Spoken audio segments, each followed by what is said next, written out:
My name is Gabriel Molosig. I am a junior at Biola. I'm a political science major, and I am in Air Force ROTC. So, kind of surprisingly, my memories of 9/11 are a little bit muted. I just remember like rolling out of bed, and my mom, she was crying in the kitchen, and I couldn't understand like what was going on. Like, I had a vague sense that something was wrong, but I wasn't quite at the age where the gravity of what had happened hit me. Um, and it wasn't until like the next day when I was at school again, that, it started to process that, oh, something very serious had happened. My name is Sean James. I'm an intercultural studies major. I'm a junior here at Biola.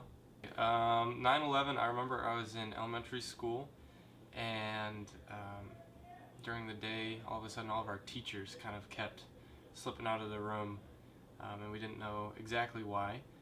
But when I got home that evening, my parents sat me and my siblings, there were four of us at the time, sat us down and told us what had happened about the planes crashing into the towers. And my brother's birthday is actually September 12th. And I remember that year we didn't celebrate his birthday on his birthday because of what had happened, and just that didn't feel right to have people over and throwing a big party after something that catastrophic had just happened.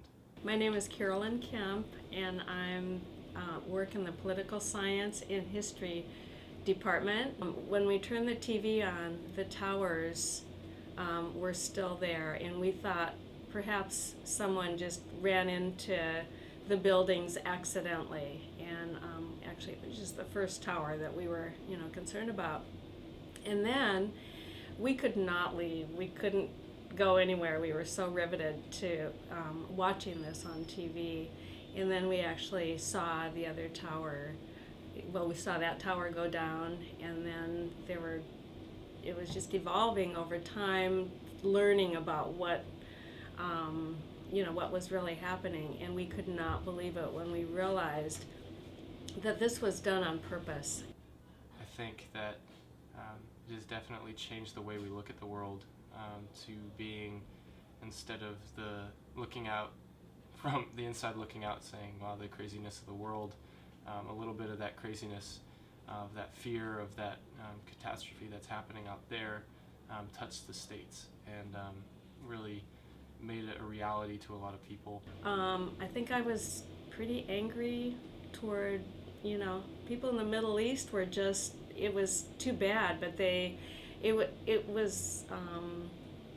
we were all trying to figure out what was going to happen to us, and what the future was going to be like. But over time, and I think some of those attitudes have still are still there today, and it makes me sad because I do feel like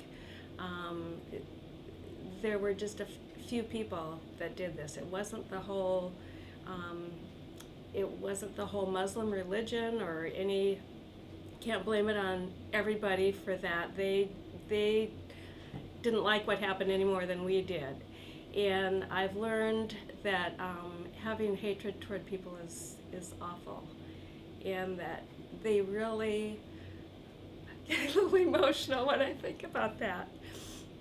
They're people just like we are, and we need to love these people and care about them. I think deciding to go in Iraq and Afghanistan was ultimately a good decision, but whichever way you slice it, it was going to turn out badly. If you go back and look at the news, look at papers that were released about what people were saying directly after 9/11 and in the few years following it, everyone was calling for the U.S. to be involved in the wars. So I think that a lot of people have since changed their mind and maybe made it into more of a political debate than it was at the time. My stance is informed by, kind of our policy since World War II, which has been, since there's a power vacuum that exists, we have basically been fulfilling this role as like worldwide police officer / peacekeeper. And whether or not we want to perform that role, I think we're afraid of what will happen if we step back from that. I think we're at a point where we have to make a decision as a nation. Do we want to continue in this policing role, or are we willing to let the world kind of decide for itself what's going to happen? And honestly, I don't think we are at a place, and I don't think the world is at a place where we can afford to be hands-off in this situation, especially in an area of the world that's so volatile. We need to be there for people when they're struggling the way they are. And with all that they've gone through, it's hard for us to put ourselves in their situation because we are so protected in our country from all of this. And so, yeah, I think it's our responsibility. It's an ethical responsibility to get in there. We need to remember that we are also not invincible, that we are part of a world that is being torn up, that is broken, and we are not immune to that. We are not completely distant from that as much as we'd like to be. And also remembering those people, the families that lost loved ones, and